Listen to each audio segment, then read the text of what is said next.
สำบายดีพี่น้องยินดีต้อนรับเข้าช่องลุงกูสู่บ่ถอยมาผมมาพอกันพี่น้องกาตื่นนอนไหม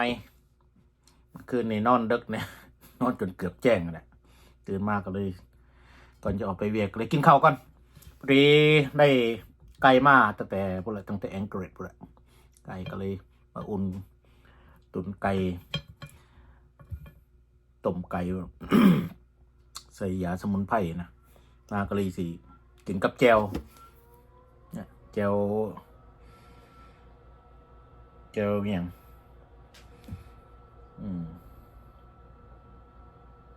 แม่บัวตอมแม่บัวตองอย่างนี้แหละ เลยกินกับข้าวเหนียวมันเลยจำกับแจวนี่แหละ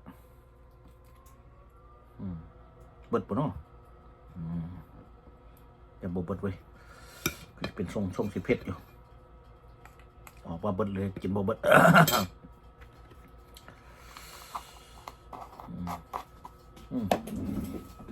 อุ่นหลดไว้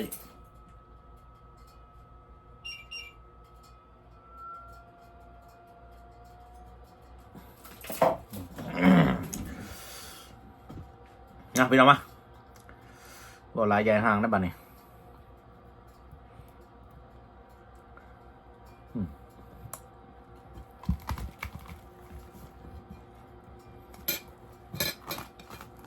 จะกลางขามาหลดหนึ่ง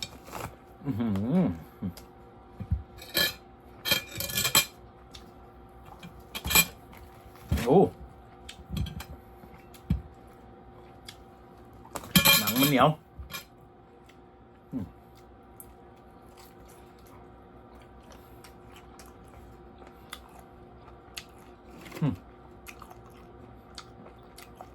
ครับ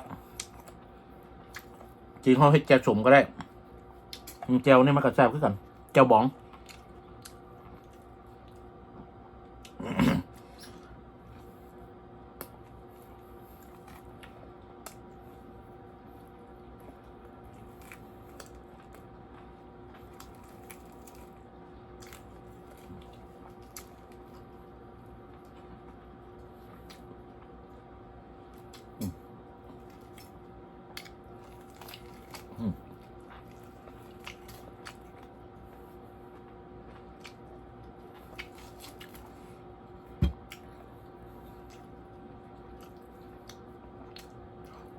มันจะหยาบในไก่เนี่ยมันจะบอกคือไก่ลาดบ้านเฮา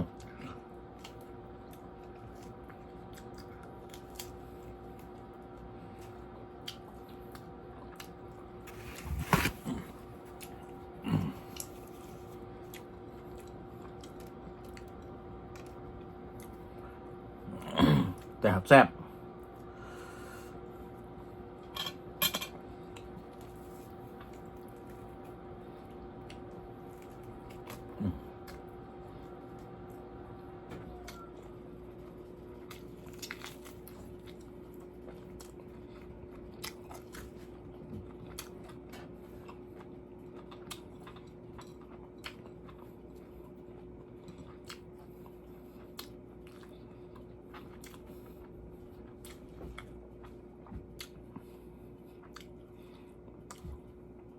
ก่อนที่เขาเฮ็ดไว้แล้ว มันก็อยู่ในโฟรเซนบ่เขาก็มาอุ่นกินแค่นั้นพี่น้องเป็นอาหารไวบ่ต้องมานั่งเฮ็ดอาหารอยู่ผู้เดียวกินยังไงก็ง่าย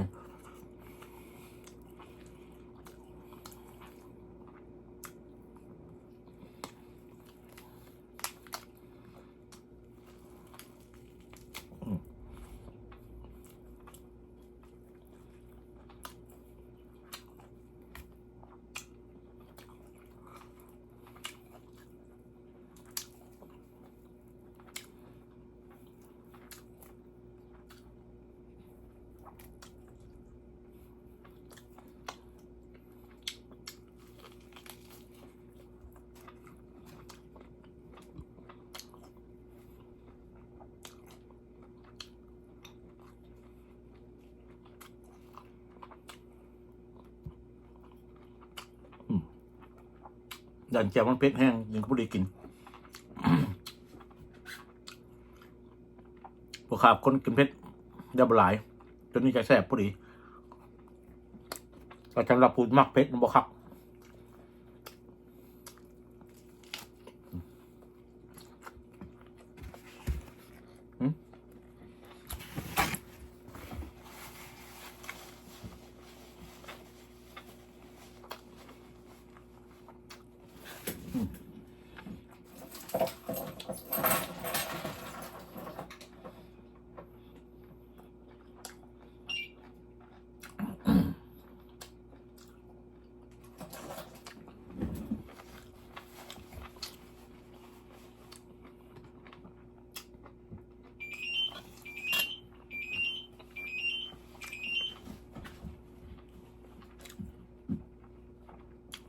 อุ่นรถไว้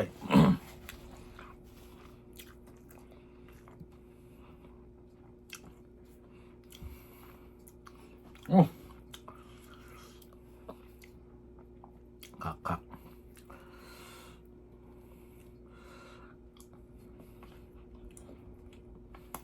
เข้ากันเลย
ครับ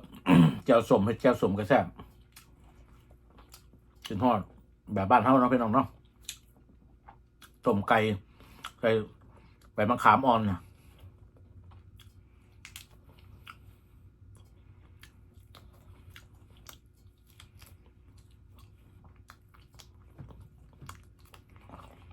ข้าวสมัยเฮียน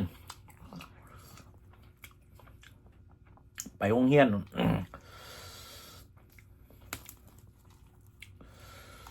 ช่วงวันศุกร์วันพักเป็นวันอะไรน่ะ วันศุกร์ไปวันออกให้งานเสียแล้วก็ออกเงินกันกับพักพวกแล้วก็ซื้อไก่กินเอาเงินอะไรก็เจ้าของบ้านเขาแล้วเขาก็จัดการให้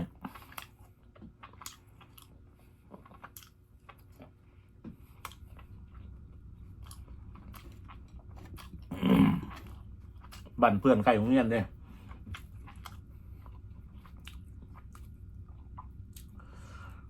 ว่าแซ่บ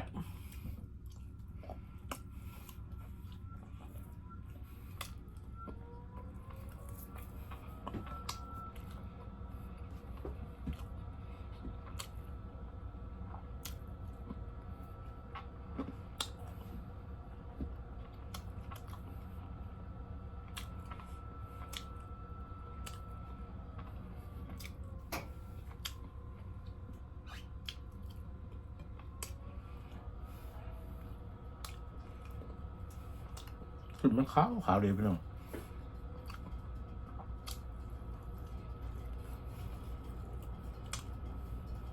สุดองค์ อ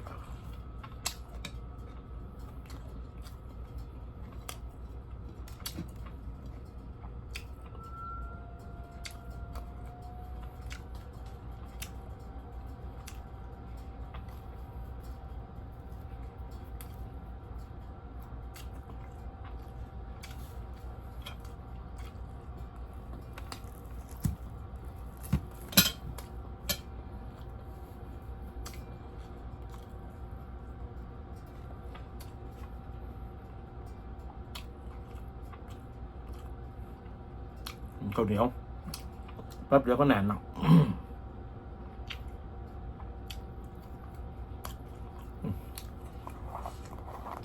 คักแก้ว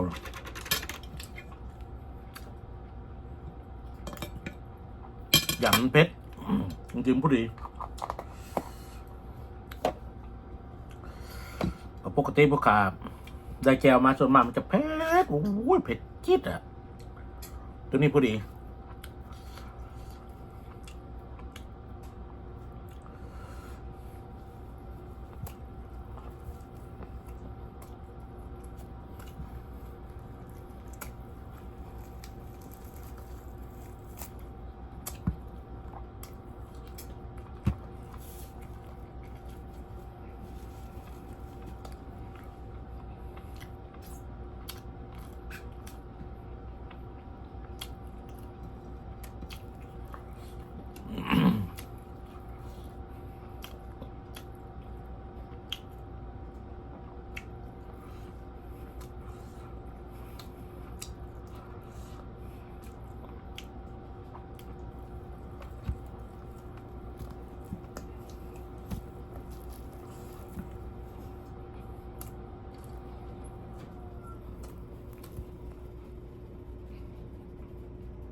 อิ่มแล้วบ้าเนี่ยกินปีกมันได้แหนคือว่าคัก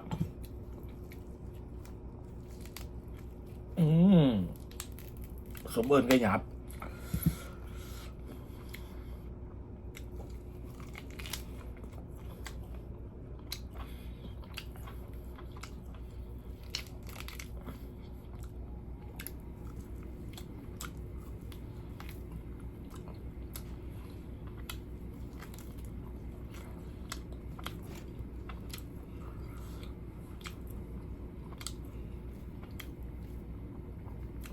เผ็ดหนึ่งมังอึมาขึ้น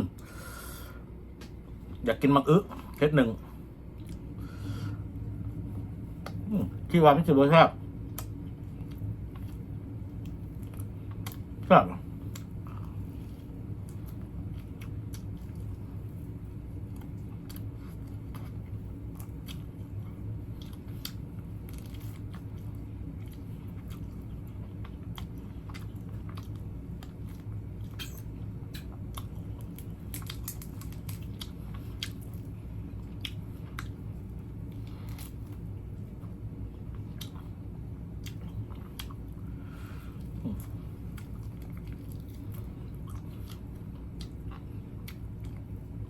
มันนะพี่น้อง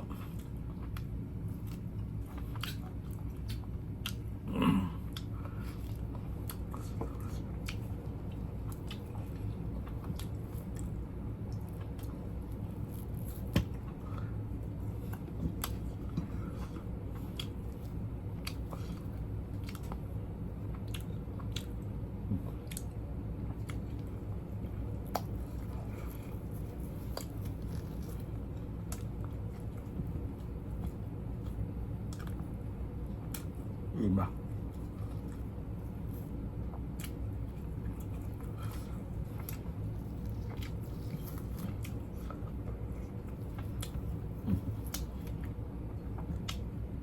มันอย่ามักอึมากินพี่น้องมักอึโอ้คิดว่ามันสิบแซ่บขึ้นมักอึบ้านเฮานะดอกพวกกินสรุปมันก็โอเคอยู่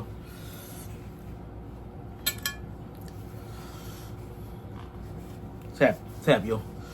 เห็นมันลดราคาว้าวเขามาโดนแล้วครับนั่นนะโอ้ห้อง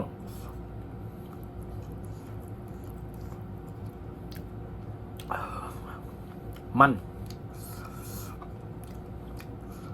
กินมันดีมันบอมาสันบอมัก ว่ามันน้ำมันบ่มันกินมันนะมันได้กินมันมีมันมันอยู่ที่เปลือก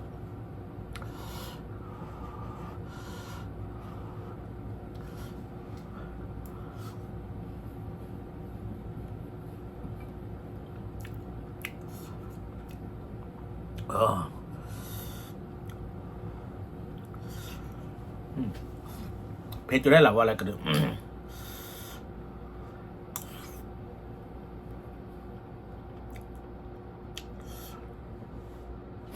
มาเจอมังห้อนบ้าเนี่ยห้อน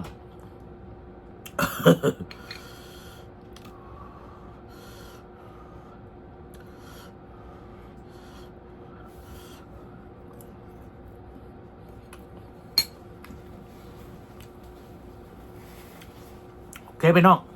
เดี๋ยวกาบางทียืดเงาข้าวไก่ไปเกินไปเอาตัวนี้ก็แล้วกัน เดี๋ยวที่จัดการมังนี่มันหมดก่อนโอเคเจอกันใหม่จะได้ก็ฝากกดไลค์กดแชร์กดติดตามช่องลุงคู่สู่บ่ถอยนะโอเคบ๊ายบาย